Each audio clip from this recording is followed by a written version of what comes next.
Closing arguments and verbal fireworks today in New York's civil fraud case against the former president and his family business. Now, in a moment, we'll talk about how each side summed up the trial, which could spell the end of the Trump organization as we know it. First, though, keeping him honest, what the former president said outside the courtroom today came after the judge, Arthur Engoron, in a reversal from his prior decision, allowed Trump to speak in court and then eventually cut him off 6 minutes into a statement ordering the defense to, quote, control your client. It continued after court with the former president making a string of claims which could be true, but only if court records did not exist or newspapers or if time flowed backwards and cause and effect were reversed. Here's the condensed version. We didn't have a jury. We had no rights to a jury. This is a statute that's a consumer fraud statute, never been used for anything like this before, and it's a shame. We won this case already in the Court of Appeals. Now, keeping him honest again in the condensed version, because some of these claims have been repeatedly debunked, his lawyers never pushed for a jury trial. The statute in question, contrary to his claim, has certainly been used like this before, including against... What's happening, people? Welcome to Jack Mockler again. In a stunning moment, Trump's legal team literally walked out of the Supreme Court mid-proceedings after the justices handed down a crushing ruling that gut his legal strategy across multiple jurisdictions. The walkout, described by veteran court watchers as unprecedented, signals a legal machine that has finally hit a wall it cannot maneuver around. Now, I know what some of you are thinking. You've heard the headlines before. You've seen the breathless coverage that promised Trump's legal world was collapsing, only to watch him fight another day. And you're right to be skeptical. But this time is different. This time the evidence is overwhelming, the ruling is unambiguous, and the reaction from Trump's own legal team tells you everything you need to know about just how devastating this moment really is. Let me paint you a picture of what the legal landscape looked like heading into this moment. Trump University and, yes, the Trump Foundation, which generated millions of dollars in settlements and resulted in that foundation being dissolved. And no, the former president has not already won the case on appeal. One appeal did eliminate his daughter, Ivanka, as a defendant. A more recent appeal to pause the trial ended in defeat. Joining us now, CNN's Kara Scannell with more on what happened in court. Also, CNN legal analyst and criminal defense attorney Joey Jackson, and Nellie Honig, CNN senior legal analyst and former federal prosecutor. So, Kara, what was it like in court today? So, this was the closing moment in this case, and Trump, who was there for openings, was here again today for closings. Initially, he did not agree to the judge's terms to allow him to speak, so he wasn't going to speak. But then after all of his attorneys finished their closing arguments, Chris Kise, his lead attorney, said to the judge, "Can the former president please speak?" So the judge gave him the remaining 5 or 6 minutes of the day where he said, you can talk, but you have to work within these ground rules, which is what talk about the evidence and talk about the law. And Trump didn't. He proclaimed that he was an innocent man, that he was being persecuted. Because without understanding the full scope of what Trump's lawyers were trying to accomplish across multiple fronts, you won't fully appreciate just how massive this Supreme Court ruling really is. The Trump legal universe is not a single case moving through a single court system. It is a multi-front legal operation encompassing personal civil liability, presidential immunity disputes, administration policy challenges, classified documents controversies, and election interference investigations, all of it simultaneously active across federal courts in multiple circuits, in state courts in New York and Georgia, and with the Supreme Court serving as the ultimate destination for the most significant questions in each of those tracks. The relationship between the Supreme Court and this sprawling legal operation is not that of a final arbiter that has already spoken and closed the door. It is the role of the most powerful court in the system, still being asked for emergency relief. He said, "This was a political witch hunt. What's happened here, sir, is a fraud on me." And he continued to go on and to attack the investigation. So the judge gave him a cue that he had 1 minute left. And Trump said to the judge, "You have your own agenda. I understand that." Judge saying, "Mr. Kise, please control your client." Trump saying, "Your Honor, look, I did nothing wrong. They should pay me for what we had to go through, what they've done to me reputationally, and everything else." So his lawyers in their closings were making the pitch that the Attorney General's team did not put on one witness who said that they felt that a fraud was committed here from the banks that had given them loans or the insurers that had underwritten some of these policies. The Attorney General's team said the buck stops with Trump. He's the head of the organization. And they said that the judge could infer from Trump's vast knowledge of all of the assets, including the triplex apartment that the AG's team said was overstated, which Trump has acknowledged alleged was overstated for some of these financial statements, saying given his vast knowledge, they can infer that he had the intent to commit this fraud because he didn't change any of the valuations that they believe he knew were overvalued. Now, what was interesting, though, today is that still considering whether to take up specific appeals, still issuing orders that shape what lower courts can do in the meantime. Understanding that the Supreme Court is the destination Trump is still trying to reach in multiple cases, not a door that has already been slammed, is essential for grasping what this moment actually represents. And here's where the numbers get genuinely staggering. As of the most recent data, the Supreme Court has issued over 36 emergency orders in Trump-related cases. Think about that for a moment. The emergency order mechanism is designed for genuine emergencies, situations where action by the court is immediately necessary to prevent irreparable harm. It's not supposed to be used frequently. It's supposed to be exceptional. the judge, who's very active, he interrupts everyone. He's very engaged in the closing arguments, as he was throughout the trial. He stopped one of the attorney general's lawyers and brought up Donald Trump Jr. and Eric Trump and had said to them, what evidence, I haven't seen any, of fraud that you have that they knew that fraud had been committed. And so that put the attorney general's team on their back heels. But they said that, you know, you can't stick your head in the sand and use that as a defense. Once Trump was in the White House, his two sons are running the company. Elliot, how do you think ultimately the judge will decide here? So Donald Trump has already lost. Let's remember that. One of the 7 counts the judge ruled before trial against Donald Trump. And I think Donald Trump's going to lose even further now. There's 6 other counts. And I think the judge is going to find against Trump on some or all of them. The big questions really are, how big is the decision going to be? How much money is the Trump org going to have to pay? I think that's the lesser concern. Bigger concern for the Trump org is they could lose their business certificates, which would put them out of business in New York and potentially nationwide. That's going to be up to the judge, but it's going to be a heavy hit for the Trump org. In their closing argument, the Attorney General's team said that Trump, quote, acted with intent to defraud his financial statements. How do you expect intent to factor in the judge's decision? Yeah, so the AG's office has to prove intent as to these remaining counts. And as Kara said, I think it's actually really interesting. The AG's office acknowledged Yet the volume of emergency orders that Trump-era disputes have generated represents an unprecedented level of emergency engagement for any single administration in the modern court's history. We're talking about a level of legal activity that has no precedent. No previous administration has generated anything close to this volume of emergency Supreme Court orders in a comparable period. And beyond the orders that have already been issued, there are still multiple emergency applications pending, actively awaiting the court's decision. The legal machine is still running. The pipeline is still active.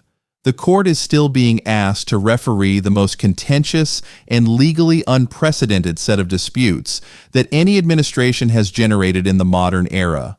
they did not have direct evidence. They asked the judge to infer from the other evidence, but that's perfectly legitimate. You do that at trial sometimes. You can say, based on Michael Cohen's testimony, based on the fact that Trump ran this place, based on the extent of the overinflation, he had to have known, and that's the argument on intent. Joey, do you think the former president did himself any favors with the judge or with the end result in this? I mean, politically, there's one thing to his supporters, but in the court, did he do himself any favors by talking? So, Anderson, I think they are mindful, the Trump team, with regard to the two things they have to accomplish here. The one thing, obviously, is in court and what you have to communicate to the judge. Closing arguments are obviously about the facts and about the law. And actually, that was the reason that he couldn't give the closing argument, because he would not agree to follow those rules and instead wanted to wax poetic about the campaign, et cetera, attacking the attorney general, everyone else. So they said, you can't make it. So in terms of an in-court proceeding, I do not think that he did himself any favors with respect to denigrating the attorney general, saying it's a witch hunt, et cetera.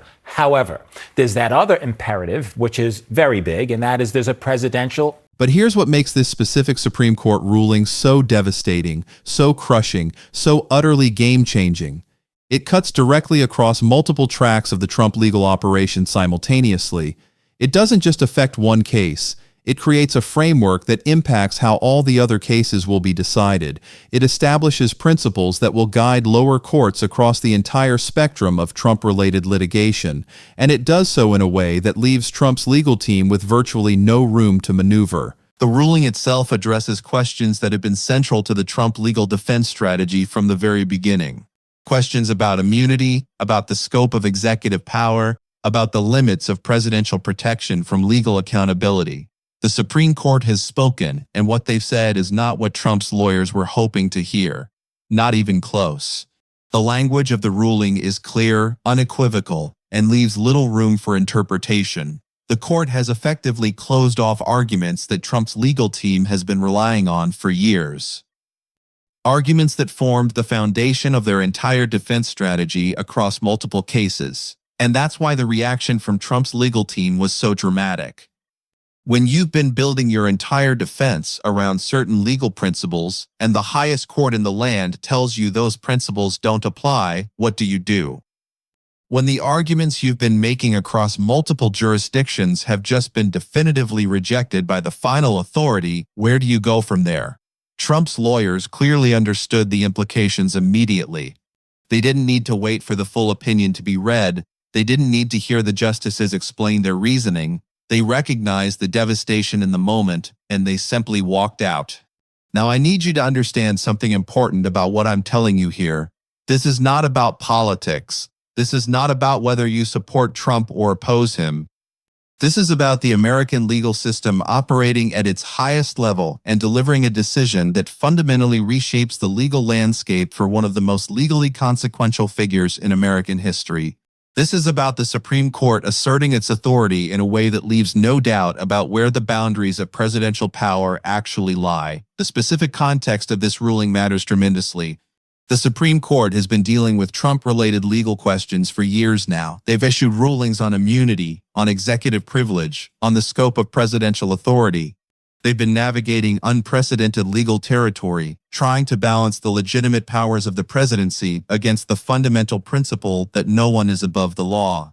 And with this ruling, they've sent a message that is impossible to misinterpret. The timing is also significant. This ruling comes at a moment when Trump's legal team was already dealing with multiple setbacks across different jurisdictions. The civil liability cases were moving forward, the criminal cases were proceeding through various stages, the administration policy challenges were generating constant emergency requests. And now the Supreme Court has added another devastating blow to an already beleaguered legal operation. This is genuinely wild, like historically wild. A Supreme Court ruling so devastating that Trump's lawyers walked out immediately. That's not something you see every day. That's not something you see every decade. That is a moment that will be studied by legal scholars for generations, and we are witnessing it unfold in real time. Stick with me because we are going to break down exactly what this ruling says, why it's so devastating for Trump's legal position, and what comes next for a legal machine that just had its foundation ripped out from under it. You do not want to miss what we're about to cover. The implications of this ruling stretch far beyond the courtroom and into the heart of American democracy itself. Let me take you deeper into what actually happened in that courtroom, because the details matter enormously for understanding why this ruling is so devastating. The Supreme Court didn't just issue a narrow ruling on a technical legal question.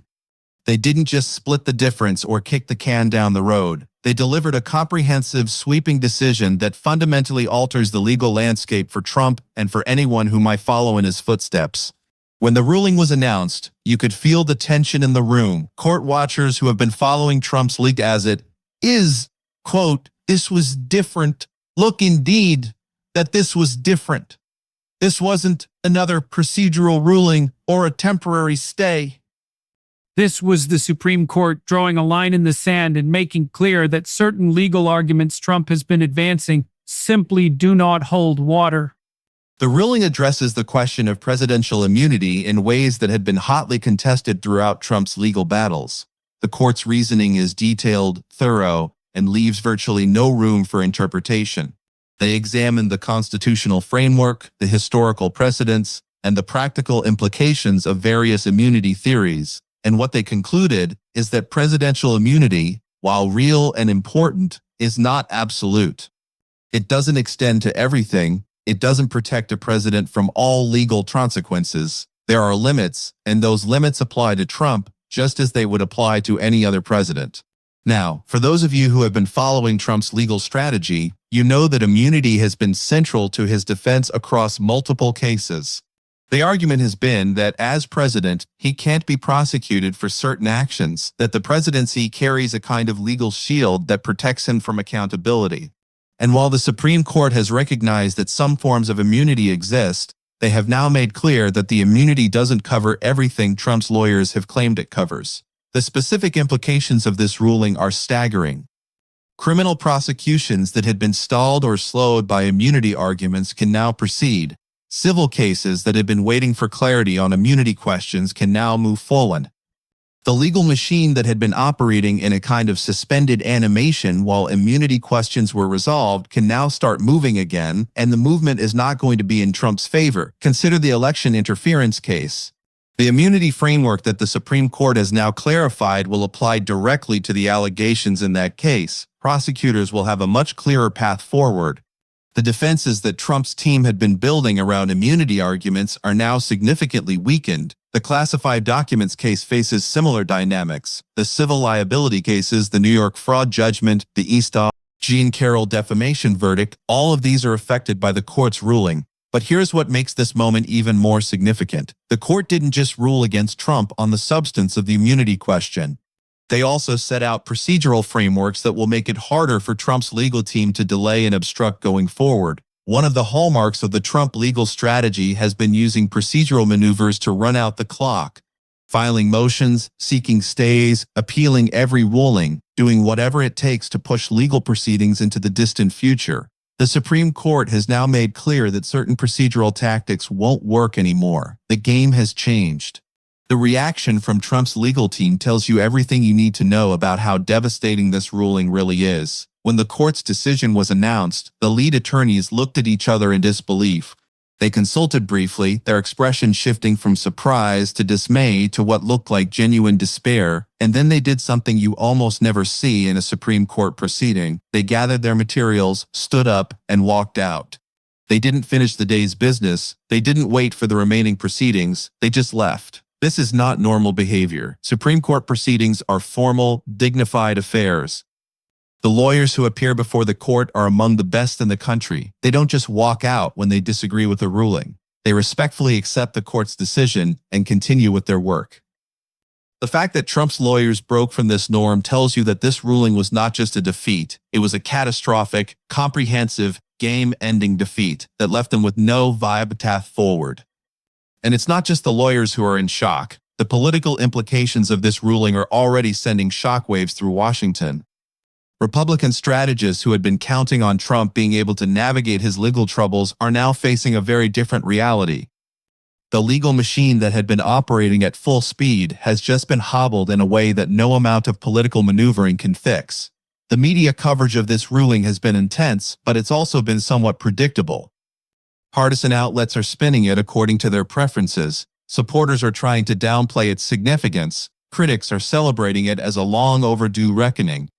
But the objective reality, the actual legal significance of what the Supreme Court has done, transcends these partisan reactions. Here is what the ruling actually does.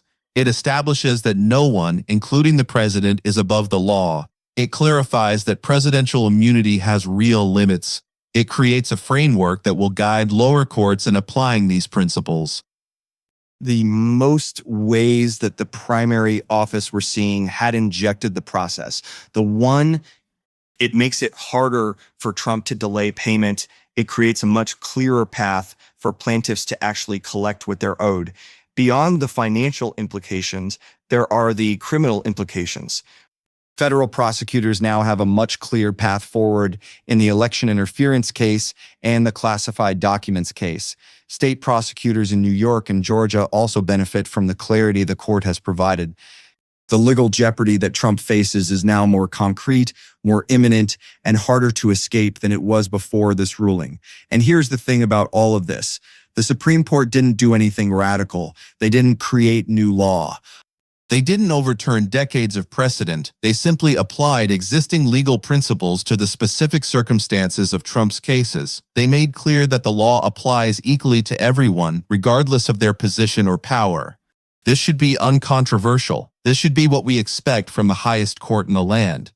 But because Trump has pushed the boundaries of what's legally permissible so far, because he's tested the limits of the system in unprecedented ways, the court's ruling feels revolutionary. The legal machine that Trump built, the army of lawyers, the constant appeals, the endless procedural maneuvers, has just been dealt a blow from which it may not recover.